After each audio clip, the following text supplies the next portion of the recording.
Video तो मैंने थोड़ा पहले बना लेनी थी, लेकिन फिर मैंने सोचा अब क्या बनाएं वीडियो करके। जो हालात चल रहे हैं उसमें मतलब कुछ ख़ास कहने को नहीं है। और जो मैं पहले बोलता रहा हूँ वही चीज़ फिर से रिपीट करूँगा। It will almost sound like a broken record. Bar bar loop में वही चीज़ मैं रिपीट करता रहूँगा तो वो बोरिंग भी हो जाएगा I guess for people. But end of the day वही सब चीज़ें हैं, वही सब बातें हैं। सिस्टम सही करें। Bowling is your short term fix, because that has been your biggest problem in the last 2.5 years. And जब तक ये चीज़ें नहीं होंगी तब तक आगे कहानी सही नहीं होगी. Batting approach obviously has to change, but more than that, it also has to come down to getting the right people in who can take responsibility. T20 series में तो चलें, यंगस्टर्स थे, उसमें भी फ्लॉज थे, उनकी अप्रोच में flaws थे, उस चीज़ के ऊपर काम करने की ज़रूरत है, ये तो हमने पहले भी बात की थी. बट ODIs में आई फील ऑब्वियसली सीनियर्स थे बैटिंग में भी, दे वेंट प्लेयर्स जो कि बिल्कुल ही पहली दफ़ा खेल रहे हों, बहुत ही कोई नए हों, अब काफ़ी टाइम से पाकिस्तान के साथ सेटअप में इन्वॉल्व हैं. For example Abdullah Shafique, he is not a new player. ठीक है, इतने ODIs उन्होंने नहीं खेले हुए, लेकिन टेस्ट्स भी खेल चुके हैं कुछ, थोड़े बहुत T20s भी खेल चुके हैं, ODIs 2023 से खेल चुके हैं. तो ये मैं नहीं कहूँगा कि he is the senior player in the side, लेकिन इतना तो खेल चुके हैं ना कि थोड़ा सा अपनी खुद गेम अवेयरनेस वगैरह की चीज़ों के ऊपर, रिस्पॉन्सिबिलिटी के ऊपर काम कर सकें. मैच रिक्वायरमेंट क्या है, उस लिहाज से किस तरह खेलना है, इस चीज़ के ऊपर काम कर सकें.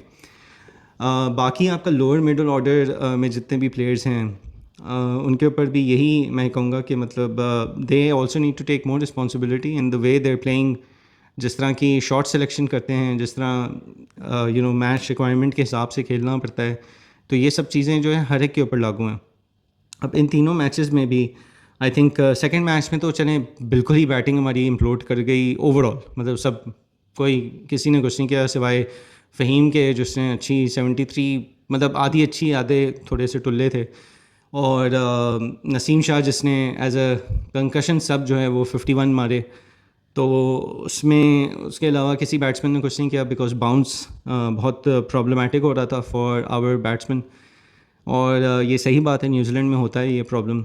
Bounce is something we are not able to deal with. T20 eyes में भी हमने देखा the fact that we haven't one a single ODI in New Zealand versus New Zealand since 2011.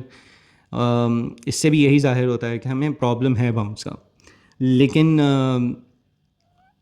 पहले मैच में ख़ास तौर पे, तीसरे मैच में भी, लेकिन पहले मैच में ख़ास तौर पे मैं ये कहूँगा कि हम लोग अच्छी पोजीशन में आ गए थे. इवन दो बॉलिंग में उस मैच में भी हमारे एक्स्ट्रा रन्स कराए थे. आई थिंक मैक्सिमम 290 अगर होने थे, तो वहाँ पे उन्होंने कोई 50 रन एक्स्ट्रा खा लिए थे. लेकिन फिर भी मैं कहूँगा कि हमारी बैटिंग ने और हमारी इनिंग्स सही जा रही थी, अच्छी पोजीशन में आ गए थे हम. स्पेशली कंसिडरिंग कि हमारी A-B टाइप ऑफ साइड थी और न्यूजीलैंड की C-D टाइप ऑफ साइड थी, और काफ़ी नए बॉलर्स थे, काफ़ी नए बैट्समैन भी थे. तो इन एक्सपीरियंस उन लोगों का ज़्यादा था. उसके बावजूद भी हम लोग जिस तरीके से हारे हैं, आई मीन चलें ऑन पेपर एक्सपेक्टेशन होती है कि we should have won, but let's not go there. But even then at least there should have been more sensible cricket. अब पहले मैच में बाबर ने अच्छी बैटिंग करके अच्छी एक स्टेबिलिटी दे दी थी. सलमान अली आगा ने बहुत अच्छी बैटिंग करके ही provided that acceleration, and with Babar एक अच्छी पोजीशन में लेके आ गए थे. बाबर जब आउट हुए, मैं उस शॉट को इतना ज़्यादा कुछ नहीं कहूँगा. Obviously eight that point in time आपकी मैच रिक्वायरमेंट ये होती है कि आप जो है वो एक्सेलरेट करना शुरू करें, hit out, and try to maximise the boundaries जहाँ आपको मौका मिले. That's what he was doing. It didn't come off well. Boundary पे कैच पाए, हो जाता है, इट्स ओके. सलमान अली आगा के लिए लेकिन बाबर की विकेट गिरना जो है बहुत अनफॉर्चुनेट था, बिकॉज बाबर क्या गए उसके बाद बाकी सब की जो है लाइन लग गई है. तैयब ताहिर रन आउट हो गए. अब वो सलमान की गलती थी, तैयब की गलती थी, I can't recall properly, but he didn't do much. He just face 3 balls. फिर इरफान नियाजी जो है वो पहली बॉल पे ही आउट हो गए. वो जो शॉट खेल रहे थे, that was a poor shot selection at that point in time. फिर आपके बाकी भी जो प्लेयर्स आए हैं उसमें टेलेंडर्स भी जो हैं, जो अब अगेन नसीम ने दिखाया कि वो थोड़ी बहुत बैटिंग करके he can survive on the pitch, right. लेकिन जहाँ पे वो रिक्वायरमेंट उनकी सर्वाइव करने की थी और सपोर्ट देने की थी टू सलमान अली आगा, अगेन वो स्टूपिड शॉट खेल के you know not doing what he is required to do, उस तरह की शॉट खेल के वो आउट हो गए। हारिस रऊफ़ ठीक है बैट्समैन नहीं है बट काफ़ी टाइम से क्रिकेट खेल रहे हैं, सीनियर हैं और एज में भी काफ़ी बाकी प्लेयर से ज़्यादा बड़े हैं, तो एक दिमाग जो है वो ज़्यादा मेच्योर होना चाहिए उनका। He played a wild shot, वो उस तरह खेल के आउट हुए।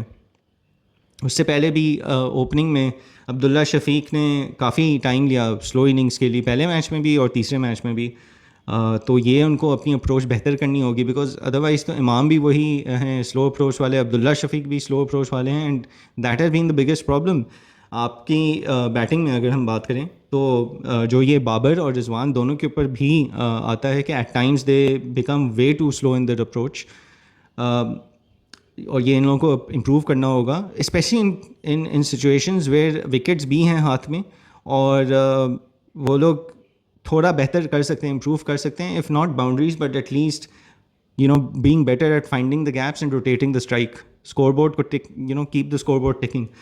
तो वो वाली चीज़ जो है, ये इन सब का यही मसला है कि ये सब एक जैसे फिर लगते हैं, and the problem is the same, and then we don't have enough different kind of players.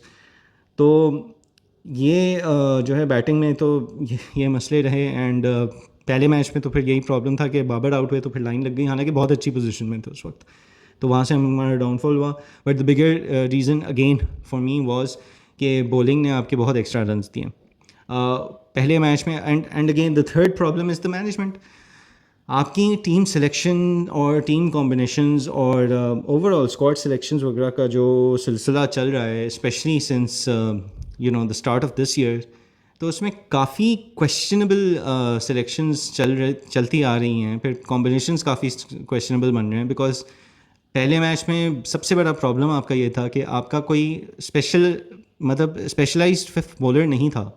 You were relying on Salman Ali Agha, जो कि बहुत अच्छे पार्ट टाइम बॉलर हैं, but there will be matches, जो मैं पहले भी कह चुका हूँ, कि इस तरह के पार्ट टाइम बॉलर्स जो सलमान हैं, साइम अयूब हैं, खुशदिल शाह हैं, इस तरह के पार्ट टाइम बॉलर्स ज़रूरी नहीं हैं कि हर दफ़ा चलें। कुछ मैचेस आएंगे जहाँ पे ये नहीं कर सकेंगे, because that's not their primary role. तो इस तरह की पिच पे जहाँ पे इट वाज ऑब्वियस कि छोटे ग्राउंड हैं तो पार्ट टाइमर्स को टारगेट किया जा सकता है और ज़्यादा बेहतर तरीके से खेला जा सकता है, आपने फिफ्थ बॉलर ही नहीं रखा कोई, और इसका रिज़ल्ट ये हुआ कि सलमान अली आगा के 5 ओवर, और फिर इरफान नियाजी जिसने फर्स्ट क्लास में 11 ओवर शायद कराए हैं पूरी अपनी ज़िंदगी में, इससे पहले कभी इंटरनेशनल में कोई बॉल नहीं कराई। वो तो सिचुएशन ऐसी थी, न्यूजीलैंड वाले हिट आउट कर रहे थे तो उनको 3 विकेटें मिल गई, लेकिन उस इरफान ने और सलमान ने मिलके अपने 10 ओवर्स में 5-5 ओवर कराए, उन दोनों ने 118 रन दिए थे। तो ये सिलेक्शन का इशू है, कॉम्बिनेशन का इशू हुआ। फिर दूसरे मैच में अगर आते हैं तो उसमें तो बैटिंग बिल्कुल ही इम्प्लोड कर गई, बॉलिंग में भी जो है रन्स खाए हमने, ज़्यादा खाए, जितने खाने चाहिए थे उससे काफ़ी ज़्यादा खाए, और बैटिंग ने कुछ कर नहीं सके, they were not able to cope, bounce बिल्कुल ही बहुत ही ख़राब तरीके से वो मैनेज कर रहे थे। अब्दुल्ला शफीक और बाबर ने डिफेंसिव शॉट्स खेल के वो आउट हुए, उन्होंने एज दिया स्लिप में, और बाकी जितने बैट्समैन थे आपके, आप सबके अगर देख लें विकेट्स, तो they were all playing loose wild slashes, जिसके ऊपर वो आउट हुए हैं।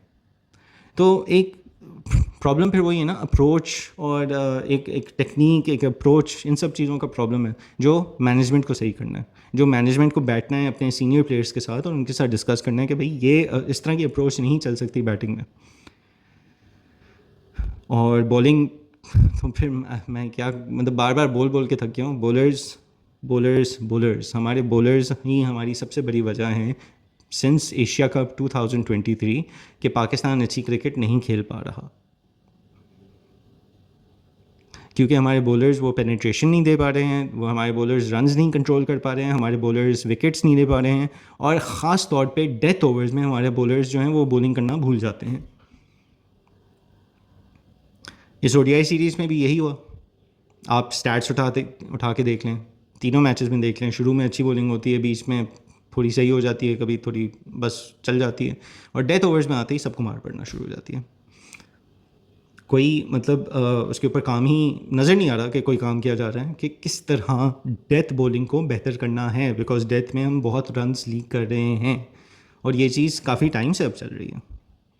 तो जब तक इस चीज़ के ऊपर फोकस नहीं किया जाएगा तब तक यही कहानी चलती रहेगी बार बार।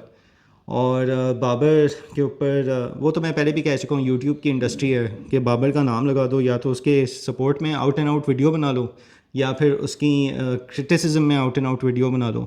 आप की इंडस्ट्री में का आप हिस्सा बन गए, आपकी यूट्यूब चल जाएगी, दुकानें चमक जाएंगी।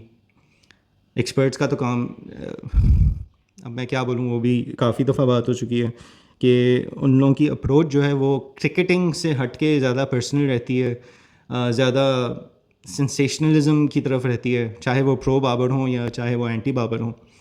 तो मसला ये है कि यार पाकिस्तान की क्रिकेट टीम है, बाबर आजम की क्रिकेट टीम नहीं है। I am a fan of Babar Azam, लेकिन थोड़ा मेरे ख्याल से उससे फोकस हटा ले, इतना उसके ऊपर फोकस ना करें। Let's move on. It will be good for the team as well as the player himself also. जाहिर है उसको भी एक मेंटल उसका टारगेट क्या हुआ है, उसको टारगेटिंग करना छोड़ दें तो शायद वो उसकी गेम वापस थोड़ी बेहतर होना शुरू हो जाए। अभी भी अगर आप देखें तो उसने अच्छे स्कोर्स किए हैं 3 मैचेस में। उसने एक पहले मैच में 78 किए, 90 की स्ट्राइक रेट पे, दूसरे मैच में उसने 86 की स्ट्राइक रेट पे किए। एक्सेप्ट द फैक्ट कि बाबर जो है वो एक एंकर्ड रोल वाला प्लेयर है और बहुत अच्छा प्लेयर है उस चीज़ में। अगर आप उसको उस रोल में खेलने दें, उस उस विजन के साथ खेलने दें, और उसके ऊपर बाकी चीज़ों जो वो नहीं कर सकता और जिस चीज़ का वो प्लेयर नहीं है वो चीज़ें उस पर ना डालें। ही is not a power hitter, he is not a, ठीक है फिनिश लाइन तक उसको लेके जाना चाहिए, इसमें नो डाउट। जहाँ वो उसने लंबी इनिंग्स खेली है उसको कोशिश करनी चाहिए कि वो लेके जाए आखिर तक। लेकिन ये ऐसा नहीं है कि वो नहीं लेके जाएगा तो बाकी प्लेयर्स क्या कर रहे हैं यार। बाकी 10 प्लेयर जो हैं वो टीम में क्या कर रहे हैं, हर कोई अपना अपना रोल करे ना। लेकिन नहीं, एक बहुत अच्छी मैंने मीम देखी थी कि जी हमारी रिक्वायरमेंट बाबर से ये है कि वो ओपनिंग रोहित शर्मा की तरह करें, वन डाउन वो विराट कोहली की तरह खेले, फिनिशिंग में जो है वो पावर हिटिंग जो है वो इसकी तरह कर ले, क्लासन की तरह कर ले। मतलब यार ऐसे तो नहीं होता ना। तो बाबर एंकर रोल का प्लेयर है, उसको एंकर रोल में ही खेलने दें। उस चीज़ में उसको थोड़ा सा अभी अपने आप को वापस फर्दर इम्प्रूव करने की ज़रूरत बिल्कुल है। अच्छी इनिंग्स खेली है उसने, 90 की स्ट्राइक रेट पे 78 वाला पहले मैच में, दूसरे मैच में 50 की, फिर उसके बाद जो शॉट खेल के आउट वो अच्छी शॉट नहीं थी। So that was purely his mistake, it was not required also at that time. वो बेसिकली मिचेल आया हुआ था, उसने एक शॉर्ट बॉल डाल दी, थोड़ा सा बाबर को लगा उसके जोन में है तो he went after it. But यहाँ पे थोड़ी सी उसको मेच्योरिटी और अपनी एक्सपीरियंस को यूज़ करना चाहिए था कि नहीं अभी ये वाला रिस्क नहीं लेते, बिकॉज मिचेल की पेस भी नहीं है, पूरी नहीं लगी तो डेफिनेटली नहीं क्रॉस करेगी बाउंड्री, तो रिस्क ज़्यादा था। लेकिन हैविंग सेड दैट, जो दूसरी चीज़ जो उसको एक है इशू कुछ टाइम से जो चल रहा है वो ये है कि he is not being able to rotate the strike as much as he used to.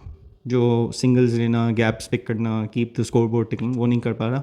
मेरा ख्याल है काफ़ी टाइम से उसके ऊपर, क्योंकि एजेंडा भी चल रहा है और फोकस भी वही चल रहा है, तो उसके ऊपर प्रेशर जो है वो स्ट्राइक रेट का प्रेशर ज़्यादा हो गया है, बाउंड्री हिटिंग का प्रेशर ज़्यादा हो गया है, जो उसकी गेम नहीं है।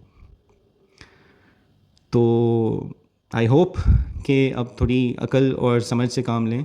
टीम अगर बनानी है, कॉम्बिनेशन अगर बनाना है तो सही से बनाएं, हर एक को उसका रोल डिफ़ाइन करें। पहला रोल आपका ये है, दूसरा रोल ये है, डिपेंडिंग ऑन मैच सिचुएशन। चाहे वो बाबर हो, रिजवान हो, आपकी ओपनिंग बैट्समैन हो, साइम अयूब अभी वापस आ जाएगा, फ़खर जमान भी वापस आ जाएंगे, तो उन लोगों के लिए भी रोल्स आपने डिफ़ाइन करने हैं।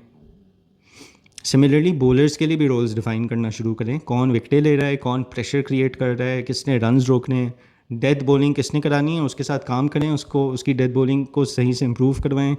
डिफरेंट मैच कंडीशंस में किस तरह की बॉलिंग होनी चाहिए ये इनग्रेन करें इनमें। This is what match fitness should be, this is what match awareness should be.